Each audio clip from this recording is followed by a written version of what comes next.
Allentown, Pennsylvania. Nearby, the iconic Dorney Park, thrilling coaster fans for the past 132 years. Over the years, the park that has opened its gates in 1884 has 6 roller coasters, many thrill rides, a water park, and a kids area. So I'm the Vice President, General Manager of Dorney Park at Wildwater Kingdom. With that, all the divisions at the park report to me. Games, merch, food, admissions, maintenance, marketing, all of those divisions. And then I'm the liaison up to corporate.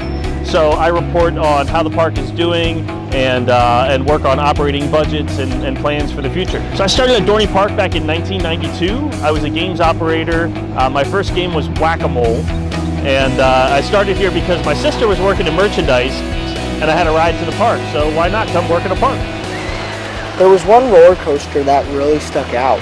On May 6, 1989, the park debuted one of the most intense wheeling coasters in the world. You would go around the water, which was a really cool feeling. Sometimes you felt like you were going to go in the water, which made it really exciting. And then at the end, there was great humps where you got great air time. But we're standing where Hercules used to be, and it was a great wooden roller coaster. Problem is it broke down a lot, so we were disappointed with that, and it was kind of rough. But I was on it. I don't recall. I know it was a wooden roller coaster, and it was pretty high, if I recall. Kind of rickety, if I recall. I actually like the steel roller coaster better. Hercules was big, fast, intense, and gave a wild ride that was hard to find on any other coasters of the era. As with so many Dorney Park attractions, Hercules did not follow the typical park ride building pattern. Announcement, build, open. Hercules had a few problems along the way, the type of problems that almost didn't allow the ride to be built. Dorney Park hired Curtis Summers to design Hercules and hired Charles Dinand along with the crew to build a massive ride in early 1988. Hercules was laid over an empty hill at the edge of the park's property and was to be an anchor of the new park era that replaced the former speedway which ran at the park for many years. The $6 million project would need an announcement. When Hercules was announced to the public, coaster enthusiasts went wild. They were so excited for this gigantic ride. So Hercules opened in 1989. I'm not sure if I was quite tall enough as soon as it opened, but I rode it very, very early. 2003, I did ride it, one of the last rides that Hercules had. After opening, Hercules was modified several times. After days of trying, in hopes that the ride would be better, it just didn't work. In 2003, the park announced that at the end of the season, Hercules would close to the public and would be demolished at the conclusion of the season. The removal of Hercules from the park upset a lot of fans, and after nothing in the spot of Hercules for a season, it was time for the park to make a rather special announcement. On September 15, 2004, the park announced that Hydra the Revenge would fill the empty spot in the park. Hydra the Revenge operates with 2 steel fiberglass trains. Each train has 8 cars that can seat 4 riders in a single row for a total of 32 riders per train. Each train has 2 shades of green and pink on the bottom section, while the seats are black and the over-shoulder restraints are pink. After months of construction, Hydra was topped off on August 20th, 2004, and the entire track layout was completed on December 4th, 2004. The first cars for the coaster arrived at Dorney Park on December 10th, 2004. The first ride with people took place on March 24th, 2005, when park representatives and VIPs could ride the coaster for the first time. The roller coaster officially opened to the public on May 7, 2005.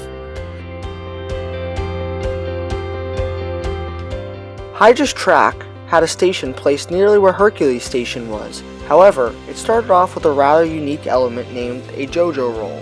The element was named after the park's Vice President of Construction, Joe Green, who came up with the idea for a slow, twisting inversion right out of the station before the lift hill takes place.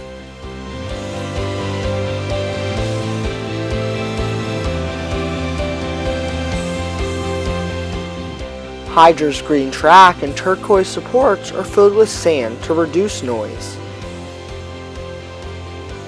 Hydra's entire track weighs about 1,368 pounds. It was manufactured by Clermont Steel Fabricators in Ohio.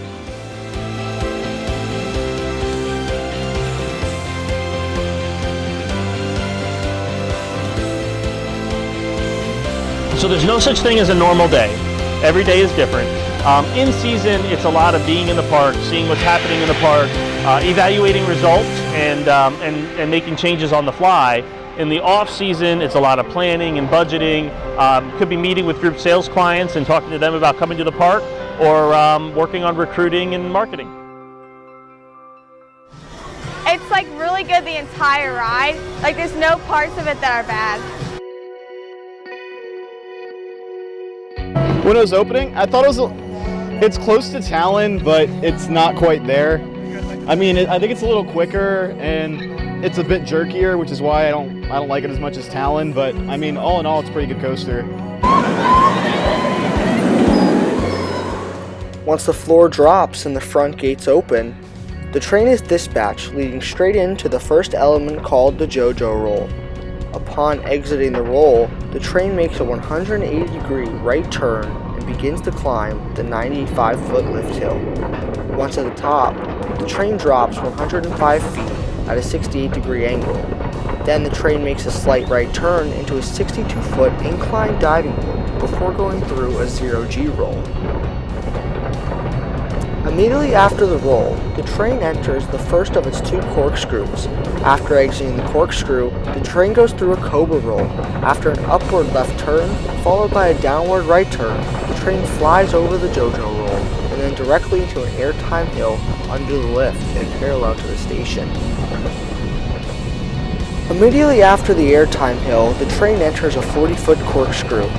Upon exiting the corkscrew, the train goes left into a helix, and a final turn into the brakes wraps up a 2-minute plus ride.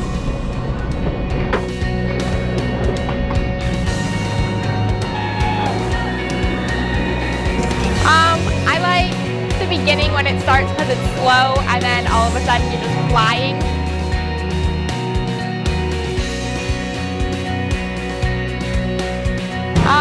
It always scares me when it flips me upside down.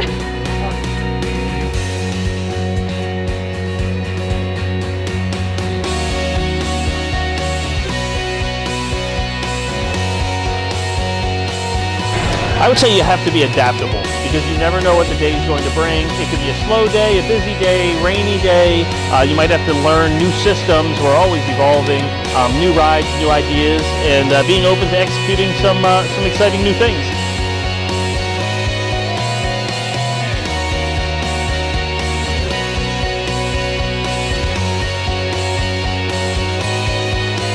Yeah, it must have been my first year working here. I was probably 14.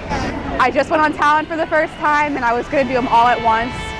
And I remember the floor came out and I got really scared because I thought it was a mistake. Met a lot of people, including my wife, working here. So certainly, you are who you are because of the people you meet and the people that you work with. And I've worked with some great people. Some are still in the industry. Others have moved on and become teachers and principals and engineers and things like that. When it first started, I didn't expect it to first spin, and then it did. When you think it's gonna end, but then it keeps going.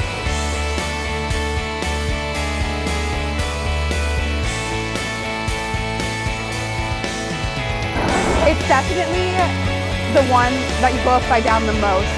I think there's 7 or 8 loops in it. You're pretty much upside down the entire time. I would say my favorite part is the beginning, the corkscrew, because I mean it's just like right when you start you're already getting some action because you're already turning.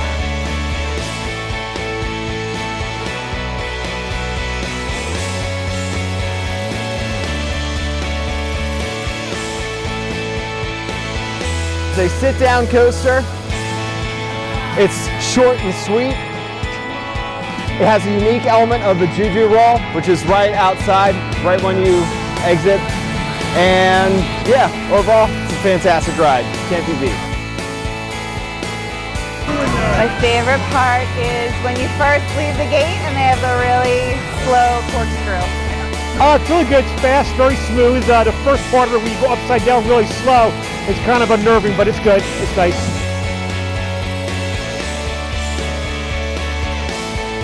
The JoJo roll at the beginning, when like it's like a random turn, definitely sticks out. Usually the lines are shorter.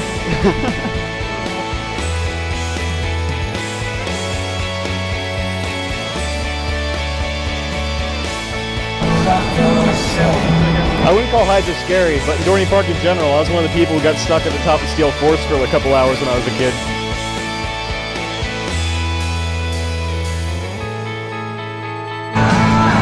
I've been on over 100 coasters, so nowhere near the top, but it's up there, maybe in the top 25. I think it's probably like on the top, like it's one of the better ones compared to the others. Right under Talon so far. I like it. It's nice and smooth. It's a nice smooth ride. I like it. For me personally, number 3, behind Talon number 1 and Steel Force number 2.